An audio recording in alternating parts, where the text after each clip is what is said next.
que Deus dá as graças para que a gente faça, mas a gente precisa colaborar com a graça, né? Não é só sentar e esperar. O darwinismo, ele foi por muito tempo, cara, o processo, né, de evolução, né, que não é evolução mais, ele foi muito aceito e quase não existia, vamos imaginar assim, como refutar, é um termo que a gente usa hoje em dia, o que acontecia ali. Como que a gente faz para refutar hoje, então, o processo de adequação, não de evolução? Você diz quais seriam as minhas... Porque são duas correntes diferentes. Você tem um que é o criacionismo e o outro é o evolucionismo. Se um é o predominante, onde ele passou a ser mais válido do que o outro? Onde o evolucionismo hoje não é o mais aceito? O que foi que você descobriu de falha nele? Aí que tá o problema, né? Como eu sempre falo nos meus vídeos, a palavra evolução ela é equívoca, ela tem múltiplos significados, sabe? Então, as pessoas têm que tomar muito cuidado, porque eu não estou dizendo que tudo que está sendo dito na teoria da evolução está errado, né? Então, por exemplo, o fato que existem variações em populações, né? Por exemplo, o exemplo clássico lá dos tentilhões de Darwin, né? Você tem variação nos biquinhos, né? Tamanho de bico das aves, né? Isso é inegável. Se algumas aves têm um bico que é, sei lá, em alguma...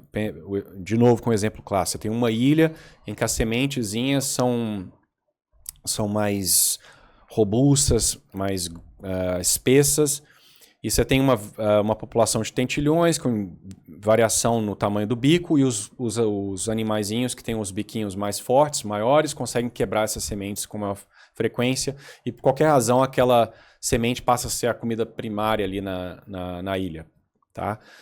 Por qualquer que seja, as outras extinguiram, ou teve alguma enchente, só sobrou daquela planta, só sobrou essa comida, você ou come daquilo ou morre. Se houverem, né, se a característica do tamanho do bico for herdável, né, for passada para a geração seguinte, né, dois pais com bico grande têm maior tendência a deixar um indivíduo com um bico grande também, é igual dois pais altos tendo um filho alto. Então, não há problema de se aceitar que a frequência no número de indivíduos com o bico grande vai aumentar, porque eles estão sobrevivendo mais, estão reproduzindo mais, deixando mais descendentes. Então, se a gente define evolução por isso, então todo mundo é evolucionista, porque negar isso realmente é impossível, tá? Agora, o que está sendo dito muitas vezes não é só tamanho de bico, né? É que se você permitir que esse processo continue por milhares, milhões de anos, eventualmente essa população de tentilhões pode virar outra coisa. Tuiuiu. Ou, no caso, ainda um réptil, né? Ou foi o contrário no caso da evolução, né? As aves supostamente evoluíram a partir de répteis, né? Então, para você fazer esse salto, né? Porque se você pegar uma pessoa comum e dizer, você acha que variação em tamanho de bico pode, né, junto com outras pequenas variações, acumularem ao ponto de você gerar uma ave a partir de um animais parecido com lagartos, intuitivamente ela não vai te falar que não.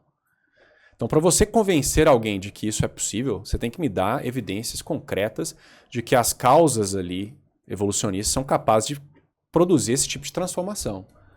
E aí, quando eu observei, né, tirando aquele viés que eu já tinha, porque você aprende na universidade continuamente, né, tudo você estuda com esse viés, né? Inclusive, eu lembro numa aula de genética, o professor falou, aqui, ó, não interessa a religião que você tem, aqui dentro, você pode colocar ela de lado, você pode acreditar se você quiser, mas aqui dentro é evolução e ponto, tá? Como é que você vai colocar isso com Deus no meio é problema seu, mas aqui nós estamos trabalhando com evolução.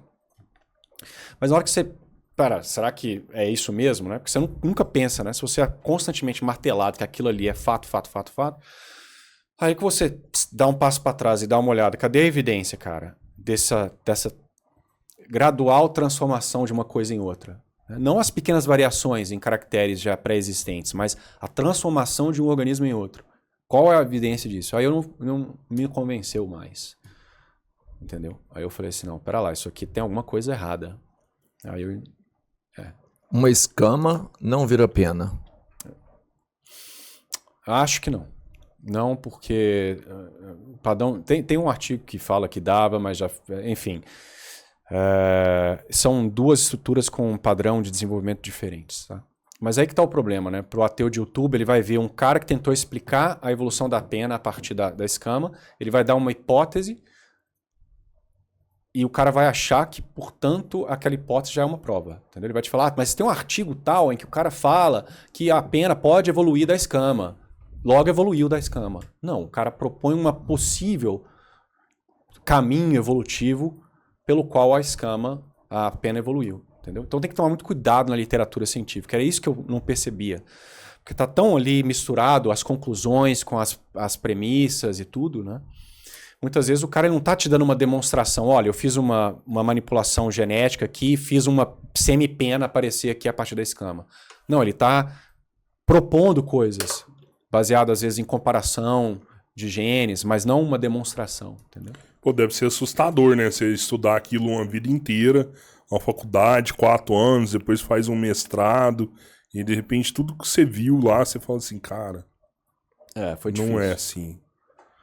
Foi difícil. E olha, é isso que eu falo, as pessoas, mais uma vez, calúnia, né? Falam, você abandonou a ancestralidade comum, por assim dizer, total, né? A ideia de que a vida surgiu numa poça e a partir dessa primeira vida tudo evoluiu, né? Aos poucos. Porque você se tornou católico, o seu catolicismo. Não, cara, tem muito católico que abraçou o evolucionismo, tá? Eu nem gosto de falar sobre isso, porque as pessoas dão a entender que o catolicismo autorizou o evolucionismo, né? Mas você tem pessoas de grande autoridade na igreja que, enquanto pessoas privadas, não enquanto representantes da igreja, acham que o evolucionismo é compatível, tá? Então eu poderia facilmente, no mundo moderno, ser um católico evolucionista, tá? Eu não queria abandonar a ancestralidade comum, porque eu dediquei a minha carreira a essas ideias. E eu gostava disso, eu achava uma ideia fascinante. Então, no meu primeiro momento, eu estava tentando a todas as custas colocar essas duas, o catolicismo e a filosofia tomista também, junto com a evolução. Inclusive, eu desenvolvi ideias de como poderia ter um processo filosófico com uma metafísica tomista, né? Ter um processo evolutivo. Eu cheguei a ideias de, às vezes Deus colocou a potencialidade de todos os organismos poderem surgir a partir daquela primeira vida e a coisa vai desabrochando ao longo do tempo, que é uma ideia muito popular entre o pessoal evolucionista teísta, tá? Então a ideia é que Deus já coloca ali, ou ele coloca as leis naturais de certa forma para que esse processo evolucionista ele proceda, de certa forma, não guiado, mas ordenado de alguma forma. Ordenado é guiado, né? Mas é tão... Enfim. Então eu tentei todas essas alternativas. Não foi assim, a igreja me falou, evolução é errado, Rômulo, nossa, Não, foi um processo. Eu fiquei 3 anos... não, 3 anos é um pouco demais. Fiquei meses e mais de 1 ano estudando, tentando encaixar, estudando filosofia aqui, bolando as minhas próprias formas de conciliar essas duas coisas. Foi só quando eu vi que não dava mesmo, e a evidência biológica não apontava para isso. Por exemplo, o registro fóssil. Né? Fala-se que o registro fóssil dá suporte à evolução. Você vê o registro fóssil, tem grupos inteiros aparecendo no registro. Né? Pum, pum. E a fauna anterior, ela não tem nada a ver com a fauna seguinte. Né? Então você vai vendo, pera lá, onde que estão as evidências científicas? E se não há evidência científica dessa ancestralidade comum, total, então eu não preciso nem tentar conciliar as duas coisas. Na própria ciência você pode parar ali, tá?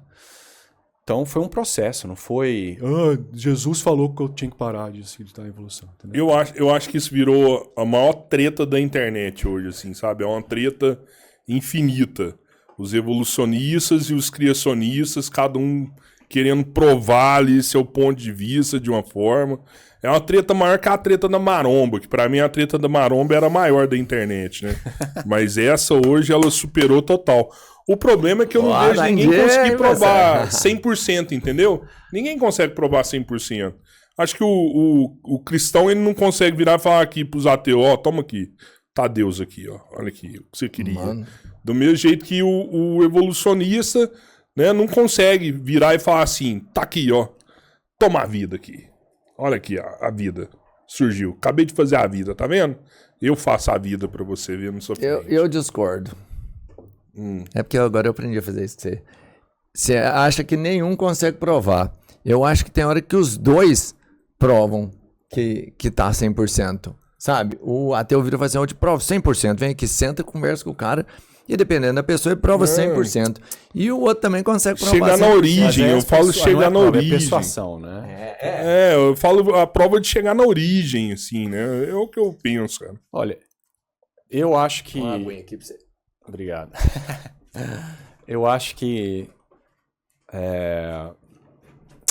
o ônus da prova, nesse caso, é com a teoria, né? Então, veja, durante grande parte praticamente durante todo o período... deixa eu pensar. Sempre tiveram duas vertentes de pensamento que uma, de certa forma, pode-se dizer que é evolucionista. Já começa lá nos pré-socráticos, tá? Mas, pegando aí, né? O cristianismo, ele era predominante no período medieval e antes, né?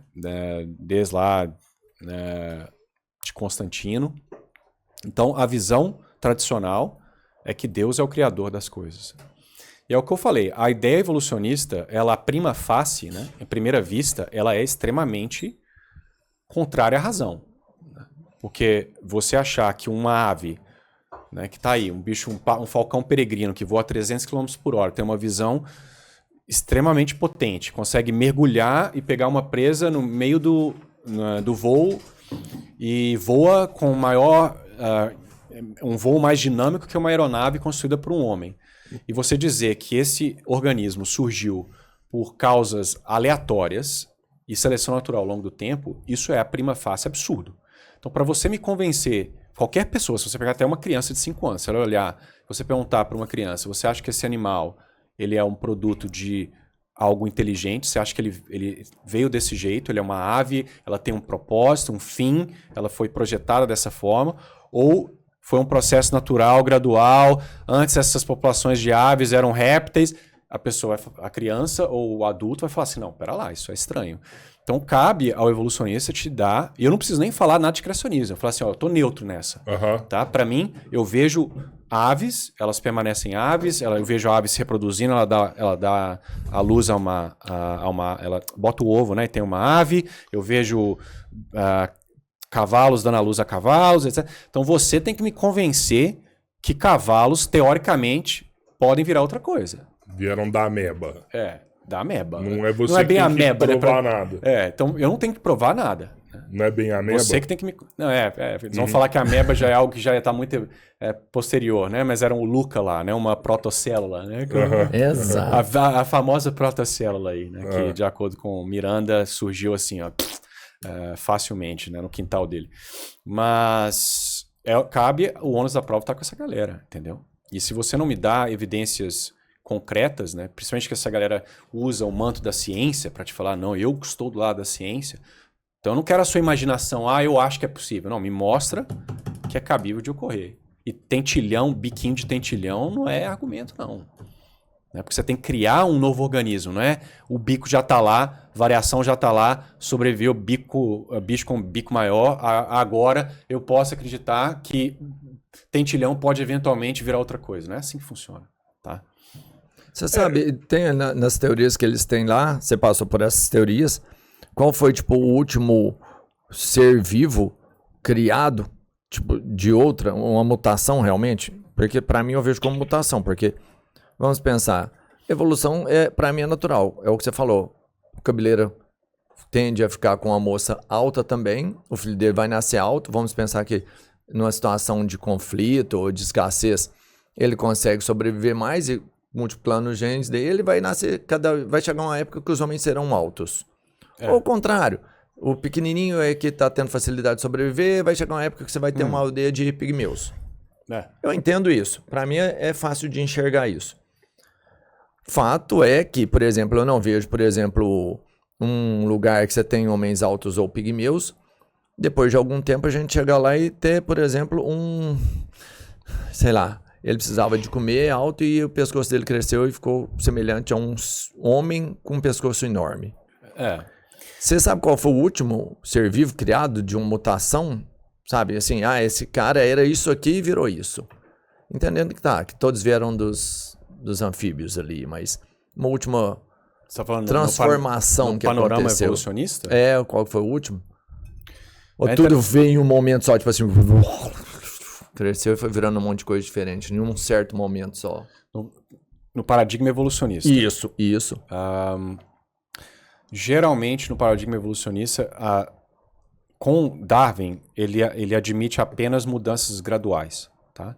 E a razão disso é porque, exatamente, você tem um salto de uma coisa e outra, ou de um órgão aparecendo, para qualquer pessoa parece impossível. Tá? Então, Darwin, e a única variação que ele observa na natureza são pequenas variações. Né? Então, ele vai dizer que as mudanças elas são graduais e elas vão acumulando. Tá? Inclusive, esse era um grande problema da teoria dele, porque uma vez que, para ele, as coisas estão mudando gradualmente e transicionando o tempo inteiro, né? Não que haja um direcionamento, mas as populações estão mudando, evoluindo. Então você deveria ver na natureza animais em transição o tempo inteiro, populações transicionando. E o registro fóssil deveria ter vários, né? Deveria ter fósseis de criaturas sempre intermediárias de outra coisa, porque você está sempre mudando devagar. E ele não observava isso, tá? Ele observava grupos aparecendo abruptamente, tá? Isso não é invenção minha. Você tem a maioria das pessoas nunca leu a Origem das Espécies. Ele tem um capítulo inteiro tentando explicar o porquê que o registro fóssil não dá suporte à própria teoria dele. Ele chama o aparecimento das angiospermas, que são as plantas com flores, né? Árvores, etc. Algo que tem flores, etc. Ele chama de um mistério abominável, porque elas aparecem assim no Cretáceo, pum, e não tem nada que parece com flor antes, sabe? As flores simplesmente aparecem já com os polinizadores juntos, entendeu? Então, assim, mas por causa dessas explosões, por assim dizer, que não só é aquela do Cambriano que todo mundo ouve falar, até a fauna anterior, a do Cambriano também aparece, a Ediacara aparece de forma explosiva. A narrativa evolucionista geralmente é que tem períodos de evolução gradual, algum tipo de extinção muito grande. Aí eles vão dizer, agora tem nichos mais vagos, né? Por exemplo, você extingue os animais terrestres, agora tem um bando de locais vazios para serem explorados. Aí o processo evolucionista vai mais rápido. Né? Essa seria uma das explicações do porquê teriam booms de explosão de diversificação. Porque estavam explorando os ambientes novos. Mas veja que isso é uma baboseira, porque só porque tem ambiente novo disponível, não quer, o processo evolucionista ele não é determinístico, ele não é direcionado. Não é porque agora tem um nicho que a evolução vai proceder de forma a preencher aquele nicho, porque ela depende do acaso, da mutação, entendeu? Pode ser que nunca preencha aquele nicho. Agora, é engraçado porque, respondendo a sua pergunta, depois de dar essa desviada, o último organismo, tirando essas variações assim pequenas de populações, o último organismo que aparece no registro fóssil, que é novo, diferente, são os homens. Tá? Então, isso eu acho interessante porque bate exatamente com o Gênesis. Tá? Porque, de acordo com o Gênesis, né, você tem a criação não é simultânea de todas as coisas de uma vez só. Você tem os dias. Né? Alguns vão, como o professor Ebelin, vão aceitar 24 horas, né? um criacionismo terra jovem. Outros vão dizer que são épocas ou períodos longos. Então, a coisa não é... Ela tem uma progressão, né? Primeiro as plantas são criadas, depois os animais. Então, há uma progressão. Então, o fato do registro fóssil ter animais ou organismos mais antigos serem mais simples e, progressivamente, organismos aparecerem que são mais complexos, não tem problema nenhum com uma visão de um cristão. Porque ele também acredita que houve uma progressão na criação, né? O fato de haver essa progressão não quer dizer que uma coisa evoluiu da outra. Até porque elas aparecem assim, boom... Alguns entram em extinção. Boom! Entra em extinção. Entendeu? E no Gênesis, a última espécie criada é o homem. Né? Deus cria o homem. Adão, depois Eva. E aí ele cessa a criação. Na visão católica, Deus não cria mais nada. Ele cria o homem e ele descansa. Descansa do quê? Do ato criativo, de criar novas essências. E, curiosamente... Tá? Eu não estou dizendo que isso é um argumento para o Gênesis, só estou dizendo que casa muito bem. A última espécie, por assim dizer, que aparece no registro fóssil é o homem. Entendeu? Foi a última das criaturas a serem criadas. É isso. Ao meu ver, sim. Agora, como eu falei, eu não estou dizendo que isso está provando a narrativa bíblica, tá? Antes que eu seja acusado. Só estou dizendo que as pessoas falam, eu só estou dizendo isso porque muitas pessoas falam que o registro fóssil não dá credibilidade à narrativa bíblica. Eu não enxergo isso, eu enxergo a Bíblia, obviamente, ela não vai fazer uma descrição de trilobita, de todos os animais que estão surgindo, né? Foi um livro escrito milhares de anos atrás, que tinha que servir para diversas populações que nada sabiam de ciência moderna, né? Mas é isso. Agora, você tem variações pequenas, né? Então, o evolucionista vai dizer que tem especiação, novas espécies surgindo a todo momento. Mas o que seriam essas novas espécies? Seriam esses exemplos, por exemplo, dos tentilhões. Tem um tentilhão que colonizou uma ilhazinha, outro colonizou outra. Aí eles divergem um pouquinho, um agora tem um bico maior na média do que o outro. Virou uma espécie diferente, entendeu? Eu, do ponto de vista filosófico, não chamaria isso de espécie. Mas, se quiser, do ponto de vista biológico, dizer, é a espécie diferente, tudo bem. Mas, do ponto de vista filosófico, não é uma nova natureza, não é uma criatura distinta. É um tentilhão com bico maior. Você falou de distinção aí. Vem um novo ser e tem uma extinção em massa, né? A gente tem estudos aí. Eu achava que só tinha uma extinção em massa aqui, mas a gente já sabe que na Terra pelo menos mais de 5, né? Quando a gente pensa em extinções em massa, talvez mais de 5, mas né, catalogada 5, e novos seres surgindo, eu fico tentado a imaginar que realmente pode sim surgir vida, porque se teve uma extinção em massa, e sobra só ela pode evoluir em vários outros setores. Não só dos dinossauros, que foi a última, mas antes deles. É possível, então, sim, surgir uma vida e evoluir para várias outras, imaginando em várias extinções. Não, porque eu não enxergo isso. Você teria que mostrar, mais uma vez, como se dá esse processo, né? O que a gente observa, você teria que, para que a sua hipótese fosse verdadeira, você teria que observar no registro fóssil, você tem uma diversidade grande de organismos. Aí há uma extinção em massa, sobram pouquinhos. Então, progressivamente no registro, a partir daquele pouquinho, você teria que ver uma diversificação devagar, transições contínuas, frequentes de organismos se tornando outros. Você não vê isso, você vê uma fauna desaparece, outra surge. Entende? Por exemplo, lá no... Entendi. Depois da extinção dos dinossauros, você tem um boom de mamíferos, por exemplo. Você tem um boom de aves, sabe? E então, o evolucionismo ele não admite saltos. Ele tem que ter um processo gradual, porque as mutações elas são diminutas, né? Algumas podem alterar coisas maiores, né, de acordo com o evolucionista, mas o processo ele é geralmente progressivo, né? Lento. Mas é isso, cara. Basicamente, a argumentação evolucionista mais forte que convence as pessoas é simplesmente a questão da similaridade, que vocês já devem ter ouvido. Né, humano e chimpanzé têm um DNA muito parecido um com o outro. Então, a explicação mais plausível é que ancestral comum. Tem um ancestral comum, que tinha o DNA com essa, né, conformação, por assim dizer, né, e eles herdaram com pequenas mudanças. Mas aí você vê que quando o Darwin, praticamente todo o origem das espécies, porque ele não dá evidência empírica. A vasta maioria da argumentação dele é especulativa. E esse é um argumento favorito dele. Isso aqui parece com isso aqui. Por que Deus teria feito dessa forma? Por que Deus teria feito um chimpanzé com um DNA parecido com o do homem? Não que ele conhecesse DNA naquela época, né? No caso dele, seria similaridade entre, sei lá, o membro anterior, né? Uma ave tem os ossos parecidos com o do morcego, mas a ave é diferente do morcego. Por que Deus faria assim? Então veja que não é um argumento biológico, é um argumento teológico. Ele está dizendo, a minha ideia de Deus, na minha ideia de Deus, ele não teria feito dessa forma. Logo, evolução é mais plausível. Mas isso é falácia, né? Você tem que me mostrar que o que você está propondo é plausível. Não o que Deus deixaria de fazer ou não deixaria de fazer. Não me interessa o que você acha ou deixa de achar.